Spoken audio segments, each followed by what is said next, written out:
네, 선생님들 시작을 해보도록 하겠습니다. 제가 북토크가 처음인데 길쌤께 얹혀가니까 좋네요. 저는 이번 북토크 진행을 맡은 한상화입니다. 남상강학원과 감리당에서 공부도 하고 활동을 하면서 살아가고 있습니다. 그리고 오늘 책은 바로 이제 YN하우 인문학 강의이고요. 2026년 1월에 이제 딱 신간 아주 따끈따끈한 책입니다. 하지만 이 책의 내용을 보면 아주 오래된 고전 이야기가 또 듬뿍듬뿍 담겨 있는데요. 근데 또 저자 네 분이 이 오래된 고전 이야기를 지금의 나 그리고 오늘의 시대와 딱 맞붙여서 글을 써주셨어요. 철학, 인류학, 신화, 종교 그러니까 이러한 인문학 공부들이 인류에게는 없어서는 안 될 공부임을 이제 저자분들이 이 책에 담아주셨습니다. 그리고 이제 머릿말에서 저희 길 작가님 께서 너무 이렇게 멋진 말을 해주셨는데 이 책의 저자들이 어느 순간에 자신의 삶에 들어온 공부에 진심을 다한 사람들이다. 그래서 자신의 필요에 의해서 공부를 업으로 삼은 사람들을 이제 소개해 주시면서 그들에게 빛이 된 공부라면 이야기하기에 충분하다고 이렇게 써주셨는데요. 그래서 오늘 이제 길 작가님을 모시고 동양고전 지금 길쌤으로 하겠습니다. 길쌤의 그 동양고전 공부의 그 YN하우 왜와 어떻게를 또 질문을 하고 이야기도 듣고 이런 시간을 가져보도록 하겠습니다. 길준숙 쌤을 소개합니다. 선생님 안녕하세요. 안녕하세요. 간단하게 선생님 그 소개를 자기소개를 간단하게 해주시면 감사하겠습니다. 아니 이렇게 하니까 제가 무슨 외길 인생 고전 40년 뭐 이런 것 같아서 매우 낯뜨거운데 어쨌든 제가 이제 그 수유리 시절부터 지금까지 온 게 20년이 좀 넘은 것 같아요. 20년이 이제 훨씬 넘게 깨봉에서 이제 공부를 하다가 저도 독립을 해야겠다라고 해가지고 사이제를 연지가 이제 6년 차더라고요. 사이제를 지금 관리, 운영 뭐 이런 걸 하고 있습니다. 이 책은 제가 3년 전에 우리가 강의를 했던 책이어가지고 잊어버리고 있었어요. 이걸 잊어버리고 있었는데 갑자기 들고 와가지고 책을 내겠다고 해서 그래서 그냥 또 부랴부랴 교정 보고 한 것이 이렇게 나오게 돼서 또 어찌어찌 하다 보니까 이 자리에 있게 되었습니다. 반갑습니다, 선생님들. 어찌어찌 쓰셨다고 하셨지만 이 책에 길쌤께서 써주신 그 큰 제목이 동양고전 삶을 지탱하는 힘이에요. 그래서 동양고전을 에고와 세상에 예속되지 않고 자유인이 되는 이제 삶의 기회라고 해서 이렇게 풀어서 써주셨는데 그래서 책 안에 그 선생님이 동양고전을 딱 마주친 그 순간부터 지금까지 뭔가 이렇게 그 시간들을 다 돌아보는 내용들이 많이 담겨 있었던 것 같아요. 그리고 그거를 이번 책에 이제 담겨져 있는 거잖아요. 그래서 뭔가 엄청 긴 또 시간과 선생님들의 파노라마가 들어가 있었던 것 같은데 이렇게 준비를 하시면서 책 준비를 하시면서 어떠셨는지 약간 책이 나오기까지 소감도 좀 궁금하더라고요. 강의할 때는 사실 제가 동양고전을 어떻게 공부하고 그러니까 왜 공부하느냐 어떻게 공부하느냐 이걸 얘기하라고 그러는데 제가 동양고전을 정리한다는 게 너무 난감한 거예요. 어떻게 내가 이거를 굉장히 이론적으로 정리를 할 수 있지? 그래서 처음에는 나도 동양고전을 계속 공부해 왔으니까 뭔가 할 말이 있겠지 하고 굉장히 쉽게 허락을 했어요. 그럼 뭐 그래도 얘기할 게 있겠지 했는데 막상 준비를 하려고 하다 보니까 뭘 이렇게 제가 뭔가 어떤 체계 안에 넣고서 얘기한다는 게 저한테는 좀 힘들어서 그렇다면 그냥 내가 왜 고전 공부를 해왔는가 그리고 또 어떻게 해왔는가 내가 할 수 있는 게 그거밖에 없어서 그 얘기를 했거든요. 그러다 보니까 제가 처음 고전과 만났던 시간으로 거슬러 올라가게 됐더라고요. 그래서 그 처음 만났던 그때 그러니까 중간중간 제가 흔들린 적도 뭐 많죠. 그랬는데도 그냥 그 공부가 그냥 좋아서 그냥 이렇게 오다 보니까 지금까지 온 것 같아요. 뭐 제가 굉장히 큰 뜻을 가지지는 않았습니다, 여러분. 어마어마한 큰 뜻을 갖고 막 외길 인생 40년은 아니라는 걸 어쩌다 하다 보니까 그리고 다른 건 재주가 없어서 그리고 제가 할 수 있는 건 제일 마음 편하고 몸도 편한 건 사실 그냥 고전을 읽고 사람들하고 그걸 같이 나누고 하는 일이 가장 저한테는 그냥 편한 일이었어요. 그리고 별로 다른 걸 할 것이 생각이 안 나요. 제가 어제도 말했는데 저는 이사 가는 거 빼고는 한 일이 별로 없는 것 같아요. 제가 살면서 이사 가고 뭐 여행 뭐 이렇게 한 거 외에는 그렇게 그닥 뭘 하지 않았다는 생각이 들고 그래서 그냥 어쩌다 보니 이렇게 왔구나라고 이제 생각이 들어서 중간중간 그런 불안하지 않았느냐. 고전만 하고 있으면 뭐 크게 돈을 벌 것 같진 않잖아요, 여러분들. 그죠? 그래서 크게 돈 벌지 않았는데 뭐 불안한 때도 잠깐씩은 있었지만 전체 기조는 저는 불안하지는 않았어요. 왜냐하면 늘 그때마다 저는 친구가 있었고 스승이 같이 있었던 것 같거든요. 뭐 그렇게 같이 공부하는 사람들이 늘 옆에서 북적거리니까 별로 불안할 일이 없었고 좀 더 돌이켜서 생각을 해보니까 저희 부모님 세대, 그러니까 저희 엄마가 세대가 늘 하는 말이 공부를 해야 사람 대접 받는다였어요. 그래서 저희 어머니는 제가 책을 읽고 있으면 너무 흐뭇해 하셨거든요. 모든 부모님은 다 그렇긴 하지만 그래서 돈을 많이 벌어라라고는 한 번도 저한테 말해 보신 적이 없어요.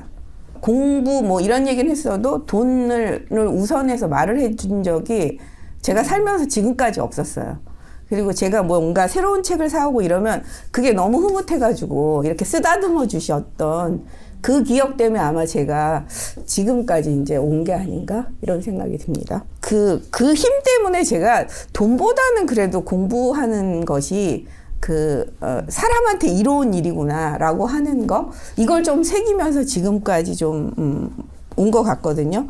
그래서 어쨌든 생계를 꾸리고 네가 공부를 할 수 있으면 된다 이렇게 늘 격려를 해주셨기 때문에 제가 별로 고민 없이 이렇게 와서 엄마한테 지금 와서는 좀 감사를 많이 드려요. 왜냐하면 저도 그런 말 잘 못하거든요. 제 딸한테 야, 너 공부해야 사람 대접받고 공부만 해도 돼.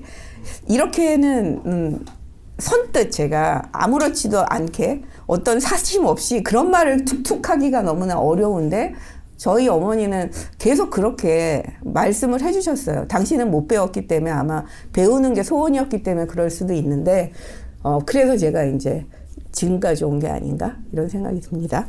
어머니의 뭔가 엄청 염원과 그 사랑을 듬뿍 느끼신 것 같은데 공부와 관련해서 그렇죠. 책에서 신라 향가와의 마주침 장면이 되게 좀 드라마틱하다 네. 이렇게 좀 확 와닿았는데 어떤 장면이냐면요 고등학교 2학년 졸음이 쏟아지는 점심시간 이후 국어 시간에 이제 국어 선생님께서 신라 향가를 막 읊어주시는데 그때 선생님이 오감이 일깨워지셨어요. 뭔가 이렇게 선생님이 일깨워지진 않았어요. 그쵸.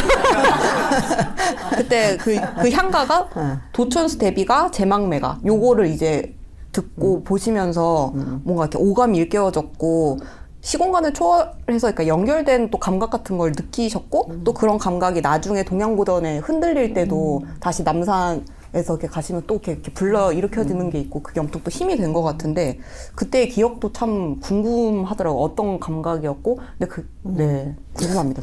저도 그때 제가 왜 그랬을까를 모르겠어요. 그때 안 그랬어야 되는데. 저는 문학 뭐 이렇게 소설 쓰겠다고 하는 사람은 아니었거든요. 제가 아무리 소설을 좋아한다 하더라도 저는 작가가 되겠다는 꿈을 한 번도 가져본 적이 없어요. 글을 쓰는 거는 그렇게 힘들어하진 않았던 것 같은데 제가 작가가 되겠다 뭐 이런 꿈 없었는데 어느 날 갑자기 저는 사실 역사 공부를 하거나 중학교 때 제가 이제 희한하게 그렇게 공부 잘하지 않았는데 중학교 때부터 전공을 정했어요. 그래서 저는 역사가 또 되게 좋았거든요. 그래서 뭐 세계사 선생님이나 국사 선생님이 말해주는 역사 이야기가 너무 재밌었어요. 그리고 이제 생물학이 재밌었어요. 저한테는. 그래서 그 둘 중에 하나를 하겠다. 중학교 때 그렇게 생각을 했는데 고2 때 진짜 나른했어요. 그날. 저도 잠깐 졸다 깬 거예요. 딴 애들하고 똑같이 아주 고요하게. 선생님들이 또 그러면 내가 혹시 국어쌤을 좋아한 거 아니냐 이렇게 생각하실 수 있잖아요. 물론 젊은 국어 선생님이셨어요. 그렇지만 그때 우리 가정 선생님하고 열애를 하셔가지고 우리의 미움을 한 몸에 받고 그래서 그때 별로 그 부분에 대한 매력이 없었어요. 늘 졸렸어요. 그 선생님 해주실 때는. 그런데 저도 그때 눈이 살포시 떠진 거예요. 근데 선생님이 진짜 낭낭하게 도천수 대비가와 제막매가를 이렇게 낭송을 하고 그 다음 얘기를 해주시는데 그 얘기가 너무 깜짝 놀라게 들어온 거예요. 그 희명이라고 하는 그 아이가 이제 눈이 멀어서 도천수, 그러니까 관음상 앞에 와서 빌었던 그 순간, 그래서 근데 천눈을 가진 관음보살이잖아요. 그래서 그 천손 중에 한 손만 내어서, 이 말에 제가 깜짝 놀란 거예요. 한 손만 내어서 그 한 눈만 달라고. 두 손을 내어서 수고롭게 하지 마시고 한 손만 내어서 한 눈만 주셔서 우리 아이가 앞을 보게 해달라, 이렇게 기도하는 그 노래였어요. 근데 그 순간 제가 뭔가 쿵한 거예요. 와, 신라시대 그 어머니가 자기 딸을 위해서 저렇게 비는데 또 가장 소박하고 가장 욕심 없는 방식으로 비는 거구나. 그때 제가 찰나에 그런 생각이 순간 들어왔을 때 뭔가 좀 다른 제가 시공을 달려가고 있다는 생각이 들더라고요. 그리고 제막매간도 죽음에 대한 거고, 근데 또 누이가 먼저 죽어서 가는 날 모르고 너는 먼저 갔구나. 이게 또 가슴이 쿵하게 깊이 들어왔거든요. 그러니까 제가 생각하기엔 고등학교 때가 이런 삶과 죽음의 문제, 병에 관련된 문제, 좀 더 인생에 대한 어떤 좀 더 근본적인 것을 저는 생각하고 있었던 것 같아요. 그러니까 제가 특별히 성숙해서도 아니고 뭔가 그런 쪽으로 뭔가 제가 철학적인 어떤 뭘 갖고 있는 그런 그 고등학생이 아니라 아주 지극히 평범한 고등학생이었는데, 그날 사실은 그걸 딱 듣고 나서 제가 뭔가 약간 좀 전율이 왔어요. 그러니까 왜 그런 거 있잖아요. 진짜 그 선생님은 보이지 않고 소리만 들어오는 거예요. 그 소리가 나하고 이렇게 쭉 하고 왜 우리가 영상 보면 빛이 이렇게 자기한테만 이렇게 연결되잖아요. 약간 소리가 나한테만 그렇게 연결되는구나. 그런 생각이 들고, 근데 그게 너무 감동이어서 제가 그날 집에 가서, 제가 중학교 때 아주 친한 친구가 있는데 그 친구와는 중학교 시절에도 계속 편지를 주고받고, 학교에서 짝꿍인데 맨날 편지를 넣어. 서랍 속에 편지를 넣어주는 거예요. 그 친구는 이제 고등학교를 우리가 다르게 갔거든요. 근데 간간히 편지를 했는데 그 친구한테 제가 편지를 썼어요. 야, 나는 이제 역사는 하지 않을 거야. 난 이제 결정했어. 난 국문과를 갈 거야. 고전문학으로 결정을 했어요. 제가 편지를 보냈어요, 그때. 그거는 너무나 생생한 게, 그게 저한테 너무나 크게 다가왔기 때문에 이런 것을 선택하는 것에 대한 어떤 다른 게 아무것도 작동하지 않더라고요. 그러니까 우리가 뭐 이렇게 머뭇거릴 수 있잖아요. 계산을 할 수도 있잖아요. 근데 저는 그건 없었고 그냥 그날 밤에 봐서 바로 그냥 국문과를 선택했고, 이때부터 사실 국문과를 가는 거에 대해서는 한 번도 변한 적이 없어요. 고2, 고3을 넘어가서 집에서는 좀 걱정했어요. 그래서 생계는 해야 되지 않느냐. 돈을 크게는 안 벌어도 앞가림은 하고 살지 않아야 될까? 이런 생각하시면서 넌 책 좋아하니까 도서관학과를 가라고 저한테. 그래서 제가 진짜 도서관학과는 제가 생각하기가 싫어요. 왜냐하면 저는 또 제 생각에 책만 꽂고 있는 거 아니야? 이렇게 생각했기 때문에 도서관학과는 갈 생각이 없었고, 뭐라고 말해도 아무 생각 안 하고 그냥 국문과를 썼어요. 저 혼자 가서 선생님한테 저 국문과 갈게요. 이렇게 하고서 쓰고 국문과를 온 거예요. 근데 그때는 왜 그랬을지 그건 잘 모르겠어요. 그러니까 아마도 뭔가 약간 뭔가 근원에 대한 어떤 목마름이 있었던 것 같고, 그런 탐구를 해야 된다. 근데 이제 그게 저한테 만난 게 향가였던 거죠. 근데 그 뒤에 이 불교가 있었다는 걸 알았으면 저는 아마도 철학과나 불교학과 같지 않았을까, 그때 당시에. 그걸 조금만 더 알았으면 그게 차라리 맞았을 텐데, 이런 생각이 좀 들었어요. 그래서 그렇게 시작을 했습니다. 신라 향가를 듣고 얘기를 해주시면서 그 청소년, 지극히 평범했지만 하지만 들끓음이 또 많았던 청소년기셨잖아요. 그 청소년기의 그 질풍노도의 감정이 있고, 그건 누구나 저희가 겪는 거고, 그리고 또 가만히 보면 청소년들만 질풍노도를 겪는 게 아니고 요즘은 모든 세대가 다 질풍노도를 겪고 있지 않나라는 생각이 드는데, 모두가 그 속에 들끓음이 있는데 그게 또 근본적인 질문으로 자연스럽게 넘어가는 것 같아요. 삶은 뭐지? 나, 사회, 죽음, 이렇게 근원적인 질문들을 하게 되는데, 그리고 선생님은 또 그게 신라 향가라는 동양 고전과 마주치신 것 같고, 철학적인 질문과 그리고 선생님이 이제 쭉 그 논어라든지 장자 얘기도 책에 나오는데 이럴 때 들끓음으로 큰 질문들은 생기는데 이때의 동양고전이 어떻게 힘이 되는지가 궁금합니다. 왜 우리가 인간이 겪는 뭐 생로병사의 문제도 있을 거고 그다음 일상에서 소소하게 겪어내는 굉장히 또 갈등들도 많잖아요. 그래서 고민들을 되게 많이 하는데 저는 이제 청소년기 어떤 질풍노도와 중년에 겪는 질풍노도의 색깔이 좀 다르다고 저는 생각이 들거든요. 저를 생각해봐도 저는 사춘기가 없었다고 할 만큼 굉장히 조용하게 학교를 다니고 별로 그렇게 말썽을 부리는 학생도 아니었고 뭐 지금도 말썽은 안 부리지만 그때도 뭘 말썽을 부리고 뭘 일탈을 하고 그런 거를 할 줄 몰랐는데 근데 안은 굉장히 들끓었어요. 진짜 선악의 문제도 있었고 그때는 또 지금은 제가 어머님을 생각하면 약간 울컥한 게 있네요. 근데 그때는 엄마 아버지를 생각하면 불만이 많았어요. 진짜 앞뒤가 다른 것 같아요. 너무 모순돼요. 그리고 제가 학교에서 만나는 선생님들도 사실은 앞뒤가 틀린 말을 하는 것 같아요. 그러니까 앞뒤가 다른 게 아니라 진짜 틀린 말을 해요.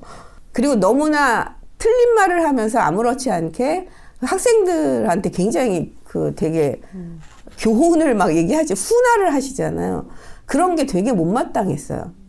살면서 뭔가 이렇게 왜 어른들은 저렇게 다 변질되고 그리고 저렇게 양심 없게 왜 저렇게 살지?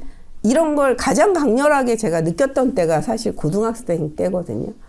그거는 제가 부모님에 대해서 갖는 마음도 똑같았어요. 왜 어른들은 다 저래? 이렇게. 그래서 그게 다 마음에 안 들었기 때문에 그럼 세상을 어떻게 살아야 되지라고 하는 그런 생각을 가장 많이 했던 시기가 언젠가라고 생각하면 저는 고등학교 때예요. 그래서 고등학교 때가 참 중요한 시기라고 저는 개인적으로 생각이 들어서 진짜 우리나라는 중고등학교 교육 자체를 굉장히 다르게 해야 되는 게 아닌가? 왜냐하면 되게 목마른 게 많거든요. 근데 그 목마름을 우리 때는 뭘 그렇게 막 학원을 가고 이러지 않았잖아요. 그러니까 뭐 책을 읽고 이렇게 채우거나 뭐 그런 일이 많았어요. 그래서 뭐 친구하고 편지를 주고받으면서 채우거나 뭐 이런 일이 많았기 때문에 어쨌든 그런 생각을 그냥 지극히 평범한 저 같은 사람도 했을 수밖에 없어요. 그래서 거기에는 근데 제가 생각하기엔 어떤 살면서 제 개인적인 어떤 욕심이나 아니면 사회적인 어떤 표상에 의해서 움직이는 욕망이나 이런 것들로 작동하지는 않았던 것 같아요. 제가 그때는. 근데 어른이 되어서 질풍노도를 겪는 건 저도 40대 질풍노도가 또 한 번 오잖아요. 사축이라 그래서. 그때는 욕심 때문이었어요. 왜냐하면 사회적 기준이 있잖아요. 그리고 굉장히 견고한 사회적 표상이 있습니다. 그래서 뭐 이런 공부를 하면 어디까지는 해야 되고 얼만큼은 살아야 되고 뭐 그런 것을 우리가 무심하게 산다고 생각했었지만 그래도 그런 게 계속 작동을 하거든요. 그리고 우리가 가정을 또 이루고 살고 아이를 낳고 살면서 제가 일을 하면서 이렇게 살 때 그 욕심이 있더라고요. 끝없는 욕심이 있어서 그 욕심이 채워지지 않을 때 그리고 삶이 내 맘 같지 않을 때 그렇잖아요. 뭐 제가 큰 욕심이 있어. 나는 큰 욕심 없는데 제가 맨날 그때 40대는 그 말이 제일 많이 제 마음속에서 떠올랐던 말이요. 나는 그냥 되게 지극히 평범하게 살고자 생각하는데 왜 그런 게 다 안 따라줘? 제가 사실 고민한 건 그거였고 그것 때문에 질풍노도였어요. 마치 사회가 나를 버리는 것처럼. 그리고 남녀 차별 때문에 날 버리는 거 아니야? 막 이럴 정도로 막 40대에는 그런 진짜 노도 속에서 움직였거든요. 그래서 그때의 질풍노도랑은 또 다른 질풍노도. 그래서 그걸 보는 게 중요한 것 같아요. 근데 우리는 그게 욕심이나 욕망이나 어떤 과도한 욕심이라고 생각하지 않고 그건 누릴 수 있는 거야라고 생각하는 거죠. 그리고 조금의 실패도 나한테 용납할 수가 없었던 거죠. 그래서 뭐든지 다 평균율로 잘 해놔야 돼. 이게 제 모토였어요, 그때. 그러니까 얼마나 저도 힘들게 살았겠어요. 제가 나름 또 성실해요, 선생님들. 좀 성실합니다. 그러니까, 성실하기 때문에 요만큼씩 좀 또 비워지는 것도 있잖아요. 근데 그런 것도 다 채워야 된다고 생각했기 때문에 일어나는 그 노도는 이건 진짜 질풍노도하고는 질이 다른 정말 혼탁한 혼탁한 제가 생각하기에는 혼탁한 질풍노도였어요. 그게 너무 세게 와가지고 그때 진짜 불행했어요. 근데 객관적으로 봐서는 하나도 불행할 게 없었어요. 뭐 다 갖췄거든요, 저도. 근데 왜 불행한지 모르는데 너무 불행하고 이렇게 살아서는 안 될 것 같고 괜히 더 불안하고 뭐 더 달려서 어떻게 마련해야 돼 막 계속 그런 생각으로 있으니까 어땠을까요? 사람이 안 보여요. 저만 있는 거예요. 그러니까 또 제가 점잖잖아요, 선생님들. 사람이. 그리고 또 그동안 닦은 또 교양이 있잖아요. 그러니까 교양과 점잖음으로 매우 옆 사람들한테는 친절할 수 있었는데 그건 제가 생각하는 데는 그냥 정말 계산적인 친절함, 가식적인 친절함. 그러니까 저 사람의 삶에 대해서 한 번도 생각해 보지 않은 그냥 만나는 사람. 이렇게 저는 무심했던 것 같아요. 그래서 그런 것이 질풍노도다. 40대, 50대의 질풍노도는 참으로 탁하다. 근데 그렇지만 우리가 또 괴롭기 때문에 뭔가를 또 하려고 찾잖아요. 근데 그걸 인정하면서 뭔가 우리가 공부를 하고 사람을 만나는 그 가운데에 서 있으면 분명히 어떤 방향을 바꿀 계기나 우리가 그렇게 살아가는 행동 이것을 바꿀 계기들이 한 번씩은 다 오는 것 같아요. 그래서 그 혼탁한 40대 질풍노도가 더 무섭군요, 쌤. 너무 무서워. 혼탁한. 너무 무서워. 혼탁한. 그리고 다 잡아먹어. 진짜 가족도 잡아먹고 내 주변 사람들도 다 잡아먹고 그리고 또 기본적으로 다 꼴보기 싫어. 40대 제가 기본적으로 다 꼴보기 싫은 거야. 그래서 제가 참 착하다고 우리 친정에서는 저한테 막 그랬었거든요. 저희 어머니나 저희 그 언니나 다 제가 되게 착한 줄 알았대요. 근데 제가 저렇게 못돼 처먹은 애였어? 그렇게 얘기했어요. 성질이 저런 따위였어? 이렇게 해서 저한테 굉장히 실망했었어요. 제가 40대. 그때도 이렇게 뭐 평온 상태는 유지하지만 와 사람이 저런 사람이었나 해가지고 그거는 우리 또 이쪽은 결론이 뭐겠어요? 결혼을 잘못해서다. 그런 결론으로 또 막 저쪽을 또 되게 원망해. 나를 원망하지 않고 그런 식이었어요. 그러니까 제가 이 40대를 겪으면서 사실은 그런 속에서 약간 좀 진흙탕 같은 그래서 좀 맑지는 않은 그런 상태였다라고 말씀드리고 싶습니다. 그때 이제 장자를 만나셨어요. 예, 맞아요. 그때 장자를 만나셨고 이제 장자 이야기도 이제 소제목도 붙이신 게 이제 좌절을 이기는 고전의 힘 하면서 이제 장자를 만나셨고 장자에 비추어서 선생님을 돌아보셨고 그러면서 이제 망치처럼 내가 깨졌고 그래서 장자의 윤리를 또 발견하세요. 선생님 장자의 윤리로 또 삶을 그럼 어떻게 재구성하셨는지 궁금하네요.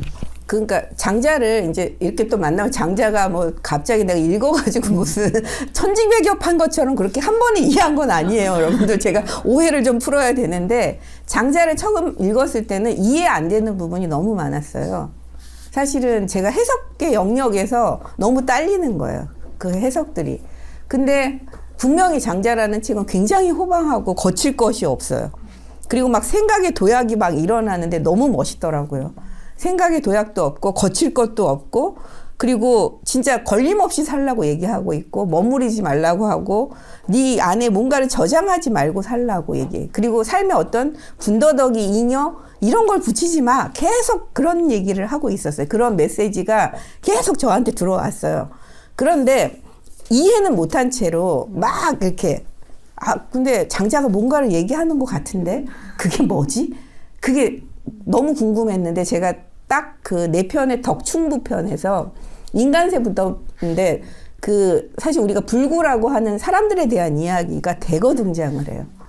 그게 좀 충격이었어요, 저한테. 그걸 읽으면서 근데 이거는 뭘 말하는 거지? 그 사람의 어떤 삶에 있어서 장자가 말하는 게 그때 뭔지가 잘 파악이 안 됐어요. 그때. 근데 제가 그 당시 저희가 그 용산 시절에 들레주 공부를 많이 하고 있었어요. 그 철학 공부를 하시는 선생님들이 들레주 공부를 하고 있어서 저도 그냥 기동량으로 몇 개를 이렇게 왜 서당계 3년이면 읊는다고 그렇게 왔다 갔다 하다 보니까 몇 개는 귀에 들어오는 게 있었는데 그걸 읽으면서, 아, 장자가 그 관심을 갖는 대상이 진짜 소수자구나. 그러니까 진짜 주변부라고 생각하는 삶. 그리고 근데 굳이 다수이기를 원하지 않는 어떤 존재들. 그 존재들에 대한 이야기를 하고 있고, 그걸 불구 혹은 우리가 지금은 장애인이라고 하는 이런 사람들을 대거 등장시켜서 얘기하고 있구나. 그래서 그건 운명이잖아요. 어떤 것도 운명처럼 다 겪어내는데 어떻게 겪을 것인가가 너무나 중요한 거구나. 그리고 그 어떻게 겪음 속에서는 그 운명을 긍정하는 그 위에서야만 그 다음에 무언가를 나아갈 수 있는 거구나 하는 것을 그때 덕충구가 풀리면서 제가 장자에 팍 빨려들었어요. 그러면서 앞에 뭐 재물론이나 이런 것이 잘 긴가민가 했던 것들이 좀 뭔가 좀 이렇게 뚫리는 그런 느낌이 들어가지고 그때 그러면서 장자를 읽으니까 그 장자가 저한테 하는 말은 제가 그렇게 불만을 갖고 진짜 혼탁하게 막 욕망에 휘둘리고 그러면서 나는 욕심이 없어요라고 얘기하는 저의 위선, 그 진짜 단단한 엄청난 자아가 있잖아요. 제가 얼마나 자아가 팽창되어 있는지를 장자를 책을 계속 읽다 보니까 알게 됐거든요. 그래서 아니 왜 가졌는데 자꾸 가지려고 해. 지금도 충분한데. 그리고 뭘 그렇게 남을 의식하고 살고 세상의 기준을 의식하고 살고, 그리고 진짜 남이 좋다는 것을 왜 네가 좋다고 생각하면서 그 모든 것을 따라야 되는지, 이런 모든 것들이 다 몰려왔어요.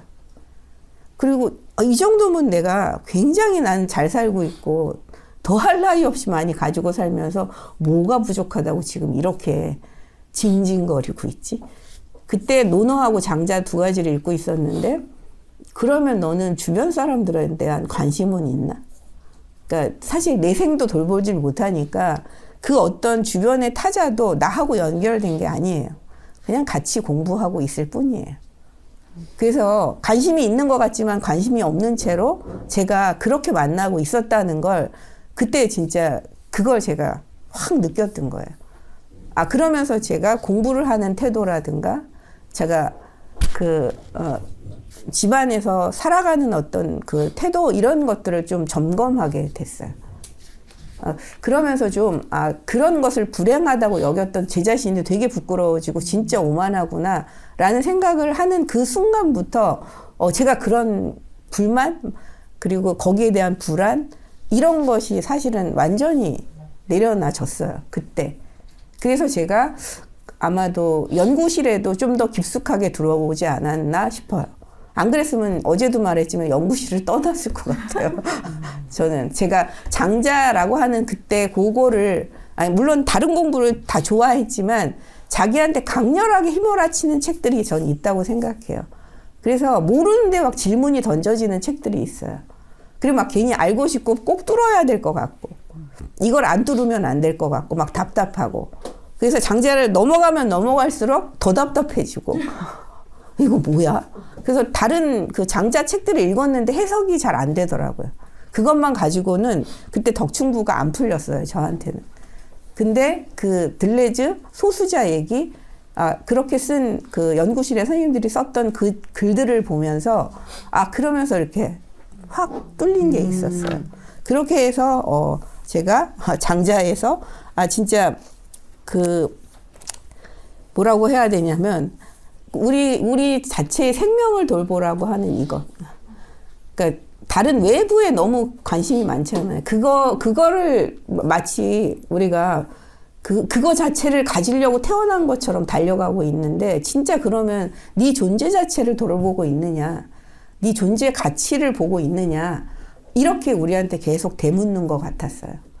그래서 가장 중요한 일은 갖고 태어난 그걸 가지고 그 위에서 그걸 어떻게 가지고 살 건지, 그 위에서 뭘 만들고 살 건지, 그게 제일 중요한 거라고 얘기했던 그 부분, 그게 뭐 장자의 윤리라면 윤리일 거고, 그리고 여기서 안지양명이라는 말이 나오는데요. 그 편안하게 그 명을 따르라, 운명을 따르라라는 말이었어요. 근데 처음엔 이게 숙명론이야라고 고민한 적도 있었어요. 근데 절대로 그렇게 얘기하는 게 아니구나 하는 걸 이제 그 덕충부를 읽으면서 이것도 다 풀리더라고요.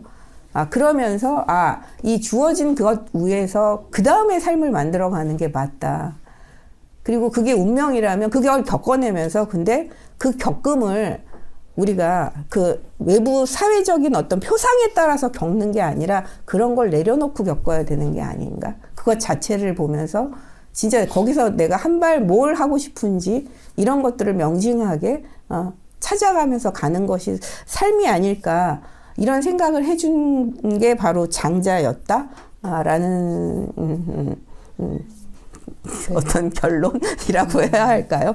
그랬습니다. 네. 그래서 장자라는 책을 좋아하게 되고 장자의 문체도 너무 좋고 그 우리 자체의 생명을 돌봐야 한다고 장자가 말해주는데 예. 어쨌든 외부에 뭐 기준이 있고 평균율을 난 맞추고 싶고 욕심은 근데 사실 그건 끝없는 욕심인데 욕심은 채워지지 않고 그럼 실수하는 나는 용납이 안 되고 이러면서 불행이 탁 튀어나오잖아요. 근데 선생님은 장자는 그게 아니라고 이제 말씀을 해주셨고 그 책에서도 그 장자 윤리가 되게 능동적이고 자발적이고 이제 긍정한다라고 말씀을 해주셨는데 세상에 던져진 모습 그대로 긍정한다. 근데 그게 긍정이 그 세계와 끊임없이 연결하는 과정 속에 있다고 하셨던 것 같아요. 그 선생님도 실제로 그 옆에 있던 사람이 이제 진짜로 보이기 시작했고 신경 이렇게 쓰기 시작했고 그렇게 말씀을 해주셨는데 그 긍정과 연결 그게 어떻게 이렇게 딱 붙을 수 있나? 그러니까 불행하거나 부정할 때는 연결이 안 되지만 이렇게 긍정 연결과 어떻게 그러니까 되는지. 있는 모습 그대로라고 얘기하는 건 장자에 나오는 그 유명한 말 선생님들 다 아실 거예요. 그 하계다리가 길다고 그 표준에 맞춰서 자르거나 오리다리가 짧다고 이렇게 늘릴 수 없는 거 아니냐. 라고 할 때 우리가 이걸 늘리려고 하고 이걸 자르려고 하는 우리 마음은 진짜 사회적 표상 안에 갇혀 있는 거잖아요. 어떤 가치가 있다라고 얘기하는 선입견이 있는 거잖아요. 근데 그런 걸 전제하지 않고 존재와 만나야 되는 것 같거든요. 그래서 있는 그대로를 긍정하지 않으면 존재와 만나는 건 불가능한 게 아닌가. 타 존재들과 우리가 연결돼서 그렇게 해서 뭔가 섞이고 뒤섞이면서 무언가를 만들어낸다는 건 그런 선입견 없이 만나야 되는 게 아닌가 싶거든요. 그런 걸 전제하지 않고 만났을 때 긴 하계다리의 장점과 짧은 오리다리의 장점이 우리하고 만나서 섞이면서 무언가 어떤 생명이 공존할 수 있는 어떤 가능성 이런 게 만들어진다고 저는 생각을 하고 근데 제가 또 돌아보니까 남들의 또 그런 걸 못 봐서 굉장히 화를 많이 냈던 순간들이 있기 때문에 이걸 또 말하는 게 조금 그렇습니다만 그것을 이제 제가 그런 것이어야겠구나. 뭔가 저는 정해진 어떤 규칙이 있다고 생각했어요. 그러니까 존재가 있기 전에 규칙이 있다. 어떤 원리가 먼저 있다라고 생각하는데 그게 아니라 우리가 만나서 섞이면서 무엇을 하는 과정 중에 그런 규칙이 나오는 거지. 그 규칙은 먼저 있을 수가 없잖아요. 진리도 먼저 있을 수가 없는 거잖아요. 우리가 삶을 살아가는 그 과정 중에 나에게 그 삶을 통찰하면서 나아가게 해주는 어떤 힘이 있었다면 그게 이제 진리인 거지. 이미 만들어진 진리 같은 건 사실 중요하지 않은 거죠. 그렇게 보게 되면. 그래서 그 말과 좀 관련이 있을 것 같습니다. 아까 그 장자가 한 번에 만나지는 게 무슨 게시처럼 오는 게 아니고 계속 공부하다가 막혔는데 또 들레지 가타리로 이렇게 뭐 여러 가지 공부를 하는 거랑 이제 뭔가 이렇게 그것도 이제 있었고 그리고 아까 덕충부 여러 가지 해설서를 다 읽었지만 안 풀리던 게 또 덕충부 하나로 장자가 또 이렇게 시작하셨다고 하셨는데 그렇게 보통 뭐 하나 깊게 공부해야 된다 막 이런 것도 저도 참 많이 듣고 자랐는데 그게 두루두루 책에서도 하나의 텍스트에 매몰되지 않고 뭐 동서양도 두루 공부하고 원문뿐만 아니라 번역본도 두루두루 공부해야 된다 이렇게 다채롭게 공부해야 하는 좀 이게 왜 공부의 기술로 또 작동되는지도 좀 궁금한데요. 우리가 생각이 머무를 때가 많잖아요. 우리가 진짜 생각이 고정되는 순간이 늘 오거든요. 이제 그럴 때 내가 늘 있던 책으로 또 그 고정된 생각이 바뀌지는 또 않을 게 많고 또 늘 내가 입에 올리고 있는 이 개념들을 너무 또 습관적으로 쓸 때도 많더라고요. 이제 습관적으로 쓴다는 건 제가 세상을 보는 눈이 그렇게 딱 갇혀 있다는 것이기도 하잖아요. 그런데 이런 다른 여러 분야의 책들을 읽으면 그게 조금 열리는 것 같아요. 아, 내가 이 개념에 너무 갇혀 있구나. 아니면 어떤 인식, 어떤 생활 태도 이런 거에 딱 머물러 있구나. 이런 것들이 좀 깨지는 그것은 그러니까 여러 책들을 우리가 읽으면서 섭렵하면서 그렇게 하는 와중에 나는 여러 가지가 시야가 트인다고 생각을 하거든요. 근데 뭘 하나를 깊이 공부해라라고 하는 건 맞는 것 같아요. 왜냐하면 저는 장자를 만났을 때 장자를 풀려고 그걸 계속 붙잡고 있잖아요. 그거를 붙잡기 위해서 근데 이것만으로는 붙잡는다고 장자가 보이는 건 아니더라고요. 그러니까 저는 다른 공부를 할 때도 그랬는데 그 책을 뭐 3번 읽고 4번 읽고 한다고 해서 그게 완전히 이해가 되고 풀리지는 않아요. 그런데 그걸 좀 이렇게 내려놓다가 다른 공부를 하고 있는데 그게 탁 떠오를 때가 있어요. 그래서 이렇게 다시 돌아가서 그 공부를 할 때가 있거든요. 아, 제가 그 문성환 선생님한테 미안한데 전 전순록이 그렇게 싫었어요. 사실 제가 그 용산에서 전순록 읽을 때 아, 뭐야 막 이러면서 되게 싫어했어요. 그래가지고 전순록 근데 꾸역꾸역 읽기는 읽었어요. 전순록 꾸역꾸역 읽고 덮었어요. 아, 지금은 내가 도저히 안 되겠다. 그리고 아는 척도 못 하겠다, 이건. 왜냐하면 저한테는 안 들어오고 굉장히 저한테는 뭔가 이상한 거부 반응이 제가 일어나더라고요. 그러니까 그 말을 다 이해 못 했던 거예요. 근데 그걸 그래서 그냥 덮었어요. 그래서 책도 참 많이 샀어요. 제가 양명학 책을 참 많이 사고 읽었는데 이해가 안 돼서 덮었다가 근데 몇 년간 좀 다른 공부를 하고 막 이러다가 했는데 그때 제가 좀 의문을 가졌던 그게 좀 연결이 되면서 그게 좀 풀린 거예요. 그래서 좀 다시 읽었더니 전순록이 되게 다른 책이더라고요. 아, 그래서 이렇게 전순록이라는 책을 다시 보게 됐지 그냥 읽었을 때는 정말 제가 몸부림을 치면서 읽었어요. 왜 은장도로 무릎을 막 이렇게 찍으면서 읽어야 되는 그래도 끝까지 읽어야 되기 때문에 읽기는 읽는데 그랬거든요. 근데 그것만으로는 해결이 안 되는 게 분명히 있다. 공부를 이렇게 해오다 보니까 다른 것들이 이걸 열어주기도 하고 생각을 확 바꿔주기도 하는 게 있어서 저는 폭넓게 공부를 하는 네. 깊게 그리고 폭넓게 네. 깊고 폭넓게. 네. 그리고 또 여기서 너무 재밌었던 게 그 어떻게 공부법에서 동양고전이 이제 중독이 안 되는 놀이다라고 말씀을 해주셨어요. 그래서 언제나 거리두기 할 수 있는 공부가 동양고전이. 근데 방금 전승욱도 정말 싫은데 하셨다고 이렇게 하셨는데 또 그러니까 중독되지 않는 이유가 네, 뭐 어렵고 전승욱 이렇게 어렵고 싫은 게 계속 있어요. 근데 하셨잖아요. 그래서 그러면서 혼자는 어렵지만 함께 하면 또 좋다. 예. 이렇게 하셨는데 이 특징이 뭐 외길 인생 40년은 아니지만 이렇게 쭉 공부하시게 된 힘이 되게 클까요? 제가 아까도 말했지만 제가 책 읽는 거 말고 다른 즐거운 게 없어요. 아, 진짜로. 저 어렸을 때부터 그랬어요, 저는. 아, 그리고 제가 좀 운동은 못해 보이잖아요. 좀 달리기 같은 거 좀 못하지만 그래도 한때는 제가 스케이트를 엄청 타가지고 제가 막 뺑뺑 돌고 그랬거든요. 피겨 스케이트로.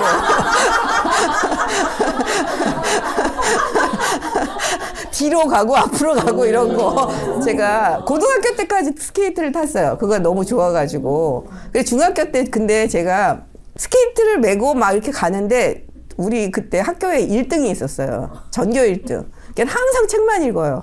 그리고 안경 이렇게 뺑뺑 도는 거 쓴 애들 있잖아요. 날 만난 거예요. 방학인데. 근데 걔가 그러는가. 넌 지금 어디 갔다 와? 해서 스케이트 타고 그랬더니 아직도 스케이트를 타 그러는 거예요. 그래서 그래? 스케이트 타면 안 되는 거니? 그러면서 약간 좀 부끄러웠어요. 근데 걔는 워낙 공부를 잘하고 책도 많이 읽는 애라서 약간 경쟁심이 생겼어요. 그때. 어머, 제가 책을 쭉 깔보네. 이렇게 해가지고. 그래서 또 열심히 더 책을 팠어요. 걔 때문에. 더 책을 보고. 근데 그거 말고는 사실 다른 일이 더 저한테 재밌는 게 없었어요. 그리고 친구랑 너무 오래 수다 떨고 있으면 머리가 아파가지고 저는 빨리 집으로 돌아가야 되고 지금도 저는 뒤풀이에 많이 못 앉아 있어요. 너무 힘들어요 그게. 이거는 체질적으로 안 돼요. 그게 거기 앉아가지고 있으면 너무 피곤해요. 먹는 것도 막 1시간 넘어가면 그때부터 막 진저리가 나요. 사실은.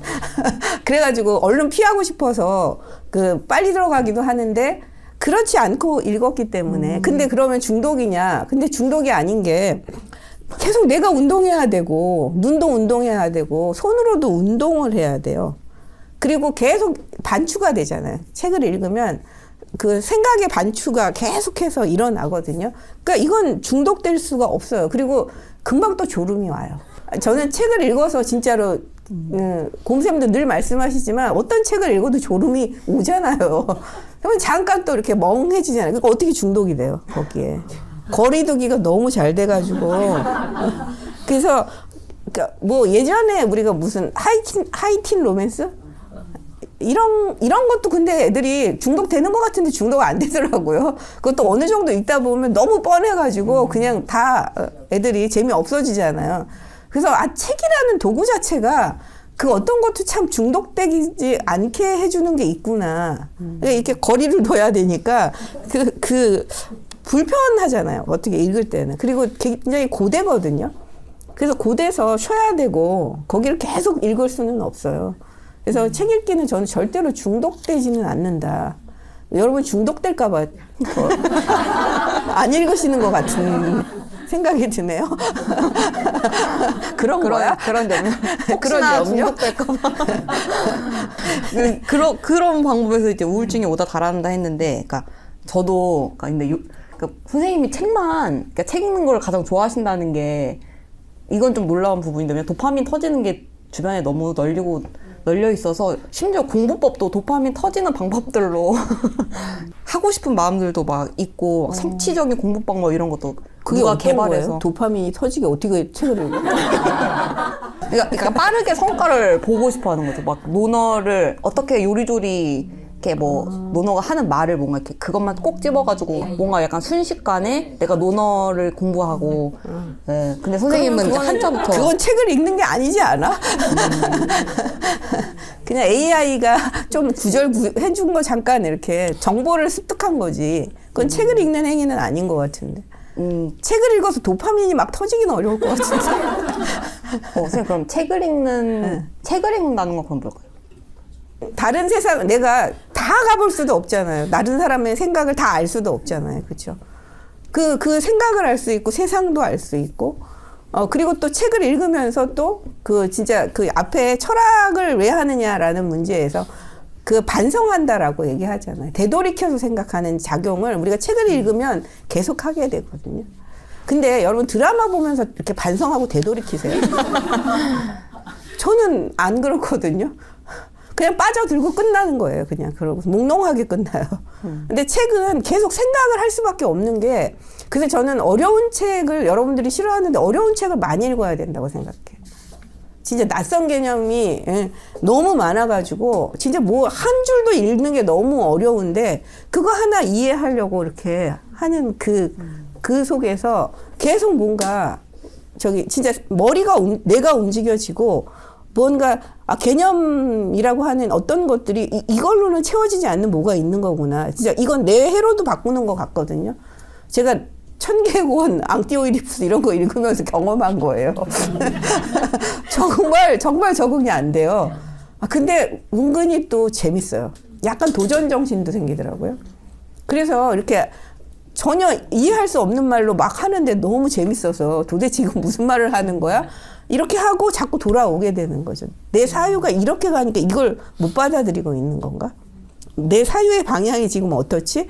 이런 것을 계속 따지고 있게 되거든요. 책을 읽다 보면 저는 그런 어떤 것을 우리가 감흥하면서 그런 식의 어떤 그 반응을 하게 된다고 생각해요. 그 진짜 반작용이 있어요. 센 반작용. 그래서 어려운 책일수록 내 몸에 어떤 굉장한 저항감과 반작용이 막 일어나면서 저는 굉장히 저를 활발하게 만든다고 생각을 하거든요. 딴 생각이 싹 사라져요. 그리고 아니 잡념이 없어져야지 한다고 없어지지 않더라고요. 근데 그런 것을 읽으면 진짜 잡념이라고 하는 것이 싹 사라지고 오히려 그 개념이 머릿속에 남아서 저를 오히려 즐겁게 하거든요. 그래서 뭐 도파민에 가깝다면 이런 게 도파민 아닐까. 중독되지 않는 도파민. 다시 머릿말로 좀 돌아가고 싶은데, 머릿말을 돌아가면 이제 인문학 공부, 동양고전 공부를 이제 왜 하고 왜 하는지를 따지는 작업의 의미를 이렇게 좀 설명을 해주셨는데, 그저 사람이 무엇인지를 알 뿐임을 잊지 않는 거다라고 말씀을 해주셨어요. 그래서 그 선생님께서 좀 이렇게 그래도 공부를 해오시면서 다양한 텍스트를 만나시면서 이 그저 사람이 무엇인지를 어떻게 아셨고 어떻게 잊지 않고 계신지를 조금 나눠주시면 좋을 것 같습니다. 그냥 그 말은 그냥 사람이 무엇이다가 아니라 그냥 사람이구나. 우리는 다르지 않은 사람이구나. 이걸 계속 환기하는 일이 저는 인문학 공부가 아닐까라는 생각을, 이걸 서문을 쓰면서 서문을 어떻게 써야 되지? 또 이것도 굉장히 그 골머리를 앓으면서 인문학 공부를 그냥 한 줄로 요약한다면 뭐라고 얘기할 수 있을까? 그걸 좀 막 고심했었어요. 근데 그때 마침 제가 위하의 책을 읽고 있었는데 그 위하 책에서 이 시하고 그 얘기가 나온 거예요. 그래서 이거겠구나. 이거밖에 다른 게 없겠구나라는 생각이 들었거든요. 그래서 진짜 사람임을 아는 것을 잊지 않는 일. 그게 저는 그 동양고전을 공부하면서 누구나 사람이다. 누구나 생명이다. 이게 계속 저는 일깨워지는 것 같아요. 근데 그래서 또 선생님의 글 자체 마무리도 공부하고 나누어야 한다고 말씀을 해주셨고, 그러면서 이제 작은 것 하나라도 내 관점을 바꾸는 그런 고전 공부를 하면 나도 세상도 날로 새로워질 거고, 그러면 적어도 폭력과 혐오는 날려버릴 수 있지 않을까, 이렇게 마무리를 해주셨어요. 네. 그러면은 이제 길쌤의 이 동양고전 왜 공부하고 어떻게 공부해야 되는지 북토크는 토크 시간을 마무리하고요. 질의응답 시간을 가져보도록 하겠습니다. 그저 사람이 무엇인지를 알 뿐이라고 해놓으시고 뒤에 이게 저는 너무 좀 신기했는데, 보통 침묵하지 않는 소수, 우리 침묵하는 다수, 보통 우리가 이렇게 생각하잖아요. 근데 오히려 거꾸로 침묵하지 않는 다수 또는 침묵하는 소수, 사람이 무엇인지를 알 뿐인 다수, 사람이 무엇인지를 모르는 소수를 위해서 기획했습니다. 이거 거꾸로 쓰셨다는 느낌이 들면서 왜 이렇게 쓰셨을까? 이때 어떤 느낌이셨을까? 사실은 침묵하는 다수, 침묵하지 않는 소수라고 처음에는 사실 생각 안 한 건 아니에요. 근데 그러면 너무 부정적인 것 같았어요. 그리고 그래도 그렇지 않은 사람들이 더 많지 않을까. 그냥 아직은 소리내지 않지만 그래도 마음에서는 뭐 진짜 서로 이런 사건이 터졌을 때 이렇게 그냥 사람이다라고 해가지고 진짜 위험을 무릅쓸 수 있는 사람들이 더 많지 않을까라는 생각을 그때 했었어요. 그걸 쓰면서. 그래서 제가 그 다수 소수를 좀 그렇게 일부러 좀 예리하시네요. 고맙습니다. 제가 거기에 고민의 흔적은 거기 좀 있었어요. 제가 준비한 질문 외에도 이렇게 좀 질문이 있었는데요. 선생님, 그 123페이지에 그 독서 다양한 세계와 연결되기 부분인데요. 그 내가 읽고 있는 책에 유토피아가 있다고 지착해서는 안 된다고 하고, 또 책에서도 인용하신 거에 뭐 동양고전에 정답을 요구해서는 안 된다. 뭐 기후위기 해결해달라, 전쟁 해결해달라 이렇게 하면 안 된다라고 말씀을 해주셔서 결국 답은 내가 찾아야 하는 그렇죠. 거라고 말씀을 해주셨는데 그 책에서 네. 어떤 질문과 어떤 방향을 제시하는 거잖아요. 근데 그 답은 우리가 찾는 거죠. 그 답은 우리가 찾고 우리가 해나가는 거라고 저는 생각하거든요.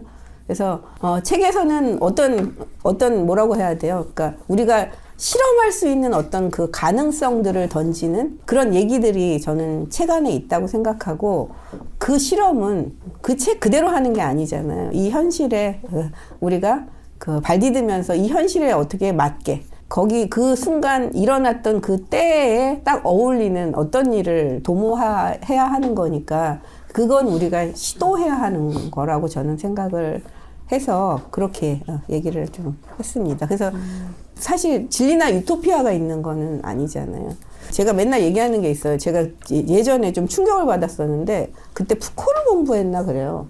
근데 어떤 그 젊은 그 친구가 30대 후반이었나 그 친구가 와서 너무 푸코에 반한 거예요. 그래가지고 와서 너무 반해가지고 저는 이제 푸코 책만 남기고 나머지는 다 버렸다고. 그래서 내가 아니 어떻게 저럴 수가 있지? 근데 그렇게 말하는 분은 꼭 떠나요. 정말 몇 달 안 돼갖고 푸코 보고 아무것도 다 잊어버리고 그냥 공부에 대한 생각을 그냥 포기하고 떠나버렸어요. 그러니까 푸코에 마치 뭐 유토피아가 있고 푸코가 당장 뭘 해줄 것 같이 생각이 됐는데 푸코가 아무것도 안 해주잖아요. 푸코가 어떻게 뭘 해줄 수 있어요. 현실에서 움직이는 것은 본인 자신이어야 하는데 그 개념을 진짜 자기가 체화해서 그걸 일으켜서 뭔가를 만들어내는 건 본인인데 그거는 안 하고 이제 푸코도 그걸 할 수는 없구나 라고 생각해가지고 그냥 진짜 공부하다 스르르 사라졌어요. 근데 그렇게 하는 분들이 주로 스르르 사라져요.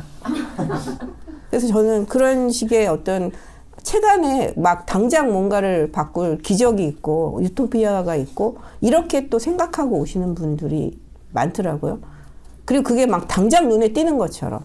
근데 책은 찾는 과정이잖아요. 계속 읽어서 이해하는 과정이 굉장히 저는 좀 지난하다고 생각해요. 그게 금방금방 오지는 않는데 우리는 또 아까 말 도파민 것처럼 막 당장 그게 뽑아내야 될 게 있는 것처럼 우리가 책을 대하는 태도가 그런 것도 있는 것 같거든요. 그래서 책을 대할 때도 지구력이 필요한 게 아닌가? 그런 생각을 합니다. 네, 선생님 너무 오늘 네, 동양고전 북토크 YN하우 인문학 강의 이렇게 마무리하도록 하겠습니다. 선생님 감사합니다.